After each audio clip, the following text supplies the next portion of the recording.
any matchups you look at that you really liked, or anything that you like about your team that can maybe explore? I wouldn't say matchups. There may be 5-on-5, 5-man on 5-man, but I think they'll probably switch some, or we switch some. So there'll probably be some different matchups that maybe somebody tries to play through a switch. But it's too early in the season to know enough. We watched them, what they've done so far, and I'm sure they've watched our 2 exhibitions in our game against Howard, and we didn't show anything, and I don't think they've shown a ton. So we don't really know. Go back and watch last year's games towards the end of the season that they played, but for the most part, they've obviously got good personnel, and they're terrific on the perimeter, and they're going to play 3 guards, and they're lightning quick and can get downhill. So it'll be a big challenge for our guards for sure. And I know obviously year 22 for you. You've always been give credit to your coaches, former players. You're coming up on Fall Gallon. Have you given any thought to what that would mean in terms of just looking back when this journey started and to where you are now? It's a significant. It's a significant number because it means I'm damn old, and it also means that we play a lot more games now per year than what they did back in.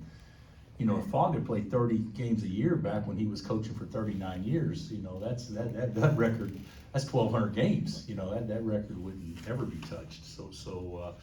I'm sure it is significant to some, and I'm sure past players, play a role in that without question. But I've been the beneficiary of a lot of good players and good staff, and being at a place you can recruit good guys. I don't think I will read into it any more than that.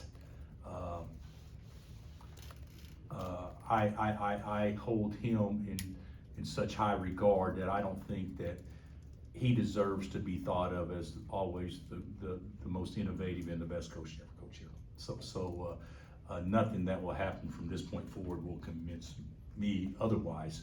He just did it in a different time when we have a lot of advantages now that he had to build, and we didn't have to do that. So I give him all the credit, and I think other coaches that have coached here, if they really thought about it and understood history, they would feel the exact same way I do. Bill, I don't know what the adjective is, but is it weird these 2 schools haven't played more in the regular season, given who they are? You know what? How many times have we played overall ever? 12. Yeah, that's a small number.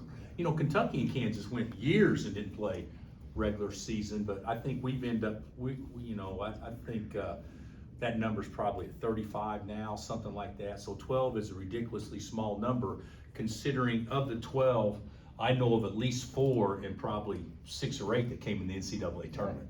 So that means you got on one hand you can probably count the number of regular season matchups. It's a different time. I'm not emotionally tied to Carolina like others that have been here have been emotionally tied to Carolina. Hubert's not emotionally tied to Kansas like Coach Smith and Coach Williams was tied to Kansas. So it's probably different for us. Even though I think that both of us would hold the other in high regard without question and respect everything that's taking place at both places, I think sometimes when you can remove that or have at least a couple of degrees of separation, it just feels different and makes it for a better game, makes for a better game and a better competitive game. And I think that's probably the case with this. I think it's an awesome game this early in the season. I know our guys will be jacked, their guys will be jacked. It's going to be fun. We met a couple of years ago in Hubert's first year, and there's just our history is so intertwined that you can't help but respect the other, because we're not what we are, either one of us, without the other. So it just makes it a special series, one that I know Sean got set up for us to play home and home, but this would be one I would say anytime you play Carolina, you play Carolina, just like Kentucky or Duke or whatever. And certainly we're happy to host them, and then we'll see how tomorrow goes, and then we'll decide if we want to return the game next year. All right, Coach, given y'all's history with them and the significance, of this game, and just the one other time that y'all played here was in 1960, the only other time that you guys have met in Allen Fieldhouse. How important is it to protect the home court, in this game tomorrow against a team like North Carolina? It's always important to protect your home court. It has no more significance in the way that you described it than any other game. Let's just call it like it is. It's the second game, and the teams that play tomorrow night, we hope aren't recognizable in March. We both got to get a lot better, regardless of how tomorrow night goes. And so it's significant pride from a fan standpoint and pride standpoint more than it actually is the significance of what this game actually means in both teams trying to vie to put themselves in the best position to compete for all the marbles this year. Bill, we don't see a lot of these games on campus, right? Like Duke's playing Arizona in a home and home, but they're pretty rare. What are the benefits specifically, and maybe there's some drawbacks too, of actually playing home and home on campus again in a game like this? Well, I think the way that we schedule and the way that Carolina schedules and everybody's schedules moving forward has to be thought of differently since we're in a new era of college athletics. And how do we generate money when basically there's a big portion of it that is coming out of a budget that, okay, how do we replace $20 million?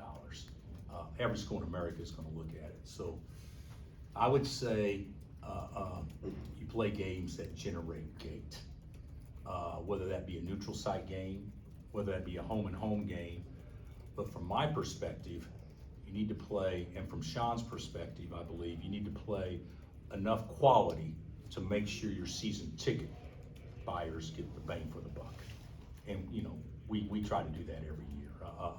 And of course that'll take place again this year.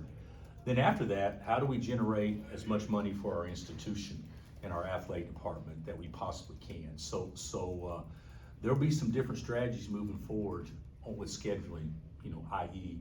the exempt tournaments, the MTEs, that schools may have done some things in the past out of the experiences that those type events provided, to now we'll be looking at it. Experiences are important, but so is the bottom line too.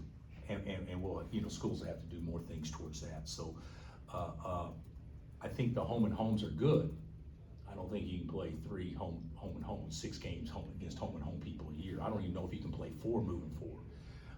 This year we're playing 4, if I'm not mistaken. Isn't that right, Sean? We got at Creighton, and we have at Missouri, and then we have NC State at home. And so next year we'll go to NC State and we'll go to Carolina, if I'm not mistaken. Missouri. And Missouri will be a home game for us. So just depending on what we want to do with that, we'll probably complete a cycle. And then after that, who knows how we'll schedule? Who knows how we'll do it? Because we'll do it based on how much revenue can be generated. You talked about how early in the season this game is arriving, and this is the kind of game where you might find yourself playing like a tighter rotation, like last year against UConn, basically played 6 guys. How would you approach that, knowing that it's so early and maybe you're still figuring out who you can trust and to what extent? We played 6 guys against UConn last year? Technically 8, but 2 of them were like 2 minutes apiece. It was 8. Our rotation was 8 deep last year in that situation. I will tell you this year it won't be 6. But the reality of it is, you want to win this game, but you also have to prepare to win on Tuesday too. And historically, Tuesday's been the first big game of the year, if I'm not mistaken, because I think Connecticut was actually early December last year. People won't want to hear this. We want to win the game, but we also don't want to put our team in a position that we can be better moving forward and having guys' minds right and that kind of stuff too. So certainly I anticipate trusting my rotation a lot more than what you said I did last year, even though 8 seems like a pretty big number last year. Coach, when you look at this Carolina team, they obviously have these 3 guards. What kind of threat does each of those guards provide? Is it a different threat, or are each of them sort of similar players? One of them's a National Player of the Year candidate. You know, he can get downhill, he can shoot the basketball. Even against Elon the other night, when they were kind of laboring, you know, he just put them on their back and go win the game. Another one got 33 on the road at Memphis this year. Another one is probably as true a point guard and from a skill standpoint, passing the ball as you'll find.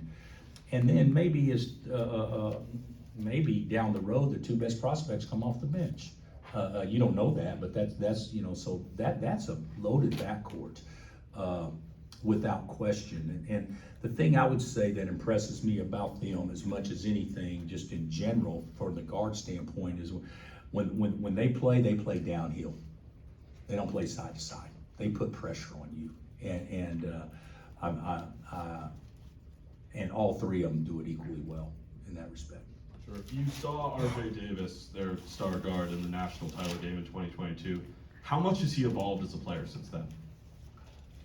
Well, he was good then, but yeah, he's better now. I mean, I don't believe that year he was a first-team All-American, and he's going to be a first-team All-American this year, and he was last year too. So he's a much better basketball player, but he was pretty damn good then as well. Coach, I know you had mentioned that you hope that this team looks very different in March compared to how it does now. Does it have any effect, scheduling a high caliber game like this in the second game of the season? Does that have any effect on the development and the growth of the team, especially the young players? Great question, because in a perfect world, if you have a lot of newcomers, you probably want to get into it a little bit slower in a perfect world, so you get confidence and have guys get confidence in the way we're trying to do things. This is definitely an imperfect world, and my scheduling czar over there said we don't get a chance to play Carolina home and home, so we're going to play them whenever it works out for both of us. And so this is when we had to do it in order to have to play them. So just the way it is, and I want to look at it as positive. I mean, you can learn more about your group probably playing a team like Carolina than you can playing a guarantee game in many ways. Although sometimes the lessons taught through these type of games, may not end as happily as what some of the other lessons that can be taught, but certainly a game to get both teams' attention. Anything else? Gary? Do you think you would, Hold on a second, you're not gonna ask me who's starting? No, go ahead, I'm sorry, Gary. do you think you would put Juan on RJ? Could, yeah, Or we could. Ryland guarded him last year Could, for Alabama? yeah, we could do that too. Would you throw different Could, bodies? we could, yeah, that's exactly right. Could, yeah, exactly. Great question. What about Shaq? Is he available? I don't think he's gonna play. I don't think he's gonna play. He did not practice yesterday. So since he's been off for, when did we play? Did we play on Monday? Monday. And he was, last day he went was Friday, or something like that. So no, without him practicing, even if he practiced today, I'll probably be playing tomorrow. So Has I Hunter think, held up well? yeah, Hunter's been fine. Hunter's been fine. And I just wondered, you're pretty close with Larry Brown. Were you aware he played in that game in the Fieldhouse in 1960? I didn't. I'll be honest. I was not aware that KU hosted Carolina in 1960. But Coach, I could be wrong. Was he a senior in 1960 and played on the Olympic team in 60? I think that's right. So doesn't surprise me that that's the case. But I had no idea that he played then. Hopefully, I haven't talked to Coach. We talked to one of his buddies, Doug Compton, and he's not coming to this game. I wish he was, but I think he has other things, commitments going on and couldn't make it. But certainly, we'll try to use that somehow as motivation in some way, shape, or form, I guess. Is there another question? Anybody else? We're good. Thanks, Coach. All right, guys.